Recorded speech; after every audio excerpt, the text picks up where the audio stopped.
ये वीडियो देखे बिना जैन 26 सीए इंटर का स्ट्रैटेजिक मैनेजमेंट पेपर अटेंड मत करना बेटा। इसमें हर एक चैप्टर की प्रॉपर एनालिसिस है, topic wise analysis and even concept wise analysis. Hello cute little rock stars, कैसे हो आप सब? आई होप आप लोगों की पढ़ाई बढ़िया चल रही हो और आप लोग मजे में हो। बेटा ये वीडियो देखे बिना जैन 26 सीए इंटर का स्ट्रैटेजिक मैनेजमेंट पेपर अटेंड मत करना बेटा। मैं यहाँ आप लोगों के साथ जैन 26 पेपर प्रेडिक्शन डिस्कस करने वाली हूँ एसएम का, और ऐसा वैसा प्रेडिक्शन नहीं, proper past year paper analysis करते हुए अपन ये प्रेडिक्शन करेंगे।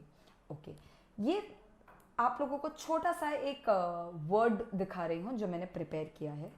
इसमें हर एक चैप्टर की प्रॉपर एनालिसिस है, topic wise analysis and even concept wise analysis, कि भाई चैप्टर नंबर 1 में स्ट्रैटेजिक मैनेजमेंट से कब कब क्या क्या आया है, स्ट्रैटेजिक इंटेंट से कब कब क्या क्या आया है, इंटेंट से कौन से टॉपिक में क्या क्या आया है। इस तरीके से आपकी हर चैप्टर की मैंने एनालिसिस की हुई है बेटा।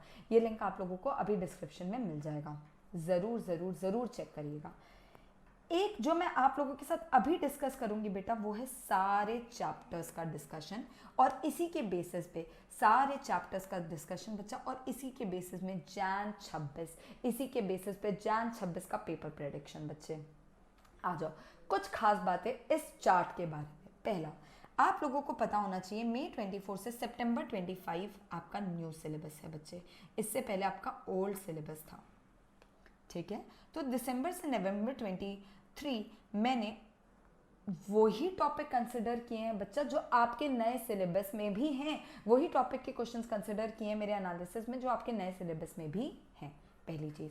दूसरा, आपको यहाँ पर दिख रहा होगा सी या एनसी। सी या एनसी इंडिकेट्स कंपलसरी या नॉन कंपलसरी क्वेश्चन। अगर आपको पता होगा कि जो फर्स्ट वाला केस स्टडी क्वेश्चन होता है वो जनरली तीनों क्वेश्चन कंपलसरी होते हैं, तो अगर सी लिखा है मतलब कंपलसरी क्वेश्चन आया है चैप्टर से, और एनसी लिखा है मतलब नॉन कंपलसरी क्वेश्चन आया है बेटा। ये जो है ये मार्क्स हैं बच्चे, कि इस चैप्टर से इस अटेम्प्ट में कितने मार्क्स आए थे। 50 मार्क का होता है सब्जेक्टिव, 50 मार्क का होता है सब्जेक्टिव। सब्जेक्टिव मैडम कैसे 50 मार्क का होता है? ऑब्जेक्टिव को साइड हटा दूं तो वैसे सब्जेक्टिव होता है 35 मार्क्स का, बट इसके लिए आप लोगों को आते हैं 50 मार्क के क्वेश्चन बच्चे। क्वेश्चन नंबर 1 जिसमें 3 कंपलसरी क्वेश्चन आते हैं, फिर 2, 3, 4 में से आप कोई भी क्वेश्चन कर सकते हो बेटा। आप कोई भी 2 क्वेश्चन कर सकते हो अगर आपको पता होगा। अच्छा, हर में 2-2 क्वेश्चन रहते हैं बेटा, हर में 2-2 क्वेश्चन रहते हैं बेटा। बट फोर्थ वाले में भी ए ठीक है, बट बी में आपको एक और मिलता है। फोर्थ वाले में भी ए ठीक है, बट बी में आपको एक और मिलता है, दिस और दिस। इसीलिए आप लोगों को 3 एक्स्ट्रा क्वेश्चन आते हैं बच्चे, आपको 3 एक्स्ट्रा क्वेश्चन आते हैं। इसीलिए पेपर भले 35 मार्क का रहता है सब्जेक्टिव, बट आपको क्वेश्चन आते हैं 50 मार्क्स के। दैट्स वाई हर एक का अगर मैं टोटल अप करूंगी, हर एक अटेम्प्ट का अगर मैं टोटल अप करूंगी तो आपको 50 मार्क्स के क्वेश्चन नजर आएंगे बेटा। नेक्स्ट, ग्रीन टॉपिक्स मेरा वो टॉपिक है बच्चे जो बहुतों बार हर अटेम्प्ट में पूछे गए हैं। ग्रीन टॉपिक मेरे वो जो जी मैट्रिक्स का ग्रीन होता है ना, गो एकदम ध्यान देने वाले टॉपिक्स हैं। येलो टॉपिक्स मेरे वो हैं बेटा जो थोड़े ग्रीन से कम आए हैं, बट ये भी इंपॉर्टेंट है। और जो मैंने हाईलाइट नहीं किया, जनरली वो थोड़े कम पूछे जाते हैं, बट मैं ऑफकोर्स उसका भी डिस्कशन आपके साथ करूंगी बेटा। ओके, ना जो अभी अपन पेपर प्रेडिक्शन करेंगे उसमें मैंने एमटीपी किस तरीके से इस बार का आया है, एमटीपी जैन 25 सीरीज 1 सीरीज 2 किस तरीके से आया है, वो भी मैं एनालिसिस आपको साथ में दूंगी। एमटीपी की अगर मैं एनालिसिस करूंगी ना बच्चे, तो हर एक चैप्टर से 10 मार्क्स के 2 क्वेश्चन आए हैं। हर एक चैप्टर से 10 मार्क्स का एक क्वेश्चन आया है, 5 मार्क्स ईच, यानी हर एक चैप्टर को प्रॉपरली इक्वल वेटेज दिया गया है एमटीपीज में। बट पास्ट ईयर में सितंबर 24 और सितंबर 25 एक ट्रेंड है इसमें भी लगता है, 24 और 25, सितंबर 24 सितंबर 25 में चैप्टर 1 का एक क्वेश्चन कम आया था और चैप्टर 5 से एक क्वेश्चन ज्यादा आया था, यानी कहीं ना कहीं 1 से ज्यादा वेटेज 5 को था इन सितंबर 24-25। बाकी सारे अटेम्प्ट में इक्वल वेटेज है। तो आप मेरे तरीके से तो यही मानकर चलो बच्चे कि हर एक चैप्टर का प्रॉपर इक्वल वेटेज है इन टर्म्स ऑफ मार्क्स। बट थोड़ा सा वेटेज अप डाउन हो जाता है इन terms of compulsory non compulsory question. यानी कंपलसरी वाले क्वेश्चन तो आपको करने ही हैं बेटा, तो जो चैप्टर कंपलसरी क्वेश्चन में फंस गया वो चैप्टर तो आप मान लो कि आपको करना ही करना चाहिए। तो अब मैं नेक्स्ट डिस्कशन एक बार करना चाहती हूँ कंपलसरी नॉन कंपलसरी क्वेश्चन के ट्रेंड का बच्चे। ओके मैडम, ठीक है। हर में जनरली 10 मार्क का आता है तो इक्वल वेटेज है।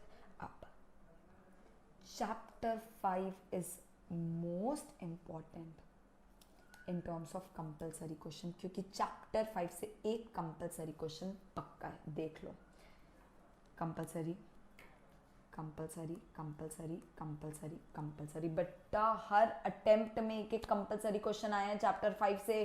चैप्टर 5 से कंपलसरी क्वेश्चन आना पक्की बात है। अंडरस्टूड। नेक्स्ट आते हैं चैप्टर 1 और चैप्टर 4 पे। अगर आप चैप्टर 1 और चैप्टर 4 देखोगे तो उसमें भी ऑलमोस्ट हर अटेम्प्ट में कंपलसरी क्वेश्चन आए। वैसे तो compulsory compulsory compulsory compulsory compulsory, chapter 4 भी हर अटेम्प्ट में कंपलसरी क्वेश्चन लाया, बट फिर भी मैं चैप्टर 5 को थोड़ा ज़्यादा वेटेज देती हूँ क्योंकि उसमें टॉपिक ज़्यादा है। तो हो सकता है चैप्टर 4 इस बार कंपलसरी आए या ना आए, चैप्टर 5 आना ही है। तो मेरे लिए सबसे इंपॉर्टेंट चैप्टर हो जाता है चैप्टर 5। सेकेंड इंपॉर्टेंट चैप्टर हो जाता है चैप्टर नंबर 4। इससे भी हर साल कंपलसरी आए हैं, हो सकता है इस साल भी आ जाए, बट चैप्टर 5 से तो आना ही आना है। अब आते हैं बेटा चैप्टर नंबर 1 पे। ये मेरा थर्ड इंपॉर्टेंट है क्योंकि इससे भी बहुत कंपलसरी पूछता है। देखो, कंपलसरी कंपलसरी कंपलसरी। तो चैप्टर 1 मेरा नेक्स्ट इंपॉर्टेंट चैप्टर हो जाता है इन टर्म्स ऑफ कंपलसरी क्वेश्चन 5, 4, 1। फिर सेकेंड और थर्ड से भी कंपलसरी क्वेश्चन कभी कभी आ जाता है बेटा, हर बार नहीं, कभी कभी आ जाता है बेटा, हर बार नहीं, कभी कभी आ जाता है। ओके है क्या बच्चे? यानी if I talk about compulsory, chapter 5 is very important, then next is chapter 4, then next is chapter 1। तो इससे एक कंपलसरी क्वेश्चन फंसेगा, चैप्टर 5 से फंसेगा ही फंसेगा, चैप्टर 4 1 से फंसेगा ही फंसेगा, दोनों में से एक। डन है क्या बच्चे? ओके। अब आते हैं चैप्टर वाइज एनालिसिस। बेटा मेरा बहुत स्ट्रांगली मानना है कि स्ट्रैटेजिक इंटेंट से एक क्वेश्चन आएगा, कंपलसरी हो या नॉन कंपलसरी। बहुत स्ट्रांगली माना है स्ट्रैटेजिक इंटेंट से आएगा क्योंकि इसमें बहुत सारे टॉपिक है, विजन, गोल्स, ऑब्जेक्टिव, वैल्यूज। और जनरली अगर पास्ट टाइम देखें तो स्ट्रैटेजिक इंटेंट से सबसे ज़्यादा नंबर ऑफ क्वेश्चंस पूछे गए हैं। तो मेरा मानना है स्ट्रैटेजिक इंटेंट से एक क्वेश्चन आएगा ही आएगा। और दूसरा, स्ट्रैटेजिक मैनेजमेंट के जो टॉपिक्स हैं ना, बेनिफिट्स, लिमिटेशंस, याद आ रहे हैं स्ट्रैटेजिक मैनेजमेंट के ये सारे topics? What are the benefits of strategic management, what are the limitations of strategic management? कई टाइम से इस पे क्वेश्चन नहीं पूछा गया है, तो आई फील कि इससे भी क्वेश्चन आ सकता है। ठीक है, तो जो मैं मान कर चल रही हूं, जो मैं अच्छा, what is this strategy ma'am? ये प्रोएक्टिव रिएक्टिव। तो मेरा मानना है कि स्ट्रैटेजिक इंटेंट से आएगा और स्ट्रैटेजिक मैनेजमेंट से नेक्स्ट आ सकता है। तो आपको स्ट्रैटेजिक इंटेंट तो भाई करके ही जाना है। डन। आते हैं बेटा चैप्टर नंबर 2 पे। चैप्टर नंबर 2 है चैप्टर नंबर 2 एक्सटर्नल एनालिसिस, और आप इसमें पोर्टर्स 5 फोर्सेस देखें। आई स्ट्रांगली फील कि दिस अटेम्प्ट में पोर्टर्स 5 फोर्सेस से एक क्वेश्चन पूछे गए, क्योंकि पोर्टर्स 5 फोर्सेस वैसे इनका एकदम प्यारा फेवरेट वाला टॉपिक रहता है। तो इस बार भी पोर्टर्स 5 फोर्सेस से वो एक क्वेश्चन पूछ सकता है। नेक्स्ट, बिजनेस एनवायरनमेंट से देखो अभी पूछा हुआ है, एक्सपीरियंस कर्व से देखो अभी पूछा हुआ है। ठीक है, प्रोडक्ट उतना बड़ा टॉपिक नहीं है, वैल्यू चेन एनालिसिस उतना बड़ा टॉपिक नहीं है। I think next B topic can be your competitive landscape and your internationalization. A topic should be your Porter's 5 forces.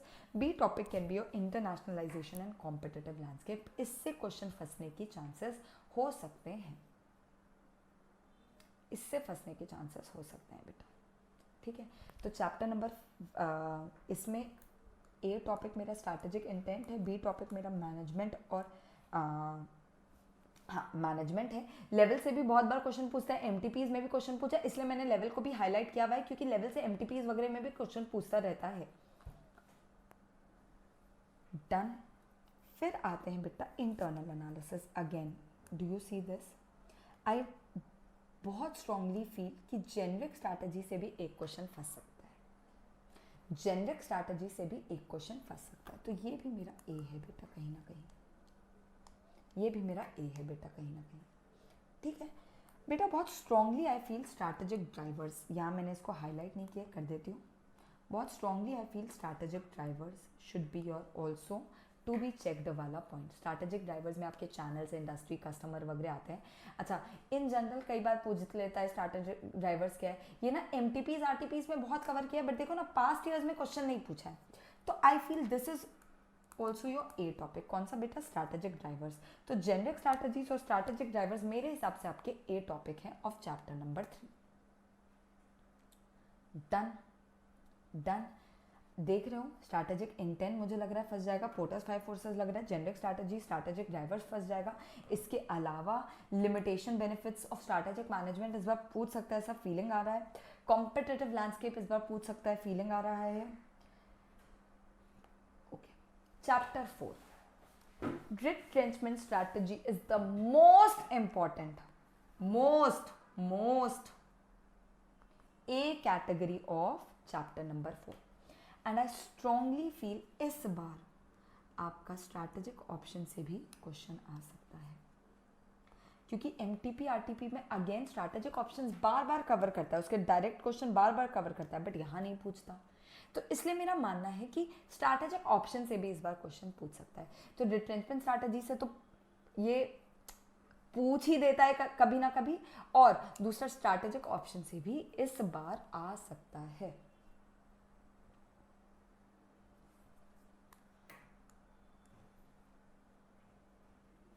Done बेटा, आ जाओ last chapter number 5।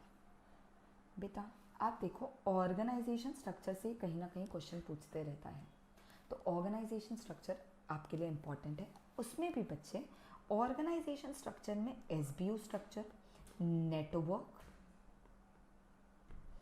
Are glass और matrix, ये 4 structure ही सबसे ज़्यादा इंपॉर्टेंट है बेटा, ये 4 स्ट्रक्चर ही सबसे ज़्यादा इंपॉर्टेंट है बेटा, ए कैटेगरी। इसके बाद बेटा मेरे को ऐसा फीलिंग आ रहा है कि कल्चर से बहुत टाइम से क्वेश्चन नहीं पूछा गया है, कल्चर से बहुत टाइम से क्वेश्चन नहीं पूछा गया, इसलिए आपको दिख रहा होगा कल्चर्स मेरे में है भी नहीं, मैंने अदर्स में डाला हुआ है कल्चर को। कल्चर से बहुत टाइम से क्वेश्चन नहीं पूछा गया, and I very strongly feel इस बार कल्चर से क्वेश्चन पूछा जा सकता है, because it's a good topic and बहुत टाइम से पूछा नहीं गया है। इट्स अ गुड टॉपिक और बहुत टाइम से पूछा नहीं गया है। तो ऑर्गेनाइजेशन स्ट्रक्चर, कल्चर। दूसरा, स्ट्रैटेजिक चेंज से बहुत क्वेश्चन पूछता है यार, बहुत आसान है और बहुत क्वेश्चन पूछता है स्ट्रैटेजिक चेंज से, तो भी आप मेरा स्ट्रैटेजिक चेंज को रख लो बेटा। अच्छा, कई टाइम से लीडरशिप से भी नहीं पूछा है, अच्छा एसपीएम से भी नहीं पूछा है, कंट्रोल से अभी अभी पूछा था, ठीक है, तो एसपीएम, लीडरशिप, ये सब भी आप एक बार रीडिंग कर सकते हो, बट ऑर्गेनाइजेशन स्ट्रक्चर, अदर्स में culture very important. Strategic change पूछ सकता है, बहुत बहुत उम्मीद है, क्योंकि एमटीपी आरटीपी में बार बार चेंज का कुछ ना कुछ क्वेश्चन देते रहता है, and then comes your leadership and SPM. Okay बेटा, ओके बेटा, ये मुझे बहुत स्ट्रांगली इस बार लग रहा है विच इज स्ट्रैटेजिक। अब बेटा ये ना मेरा पेपर प्रेडिक्शन है, हो सकता है कि इससे कुछ अलग भी आ जाए, but as per the past year papers, as per the MTP trend, मुझे ये लगता है क्या क्या बच्चे, स्ट्रैटेजिक इंटेंट इंपॉर्टेंट है, Porter's 5 forces, generic strategy, strategic drivers, retrenchment strategy, strategic option, organisation structure, culture, ये मैंने आपको पूरे चैप्टर्स का एक क्रिस्प कि इससे पूछ सकता है दे दिया है।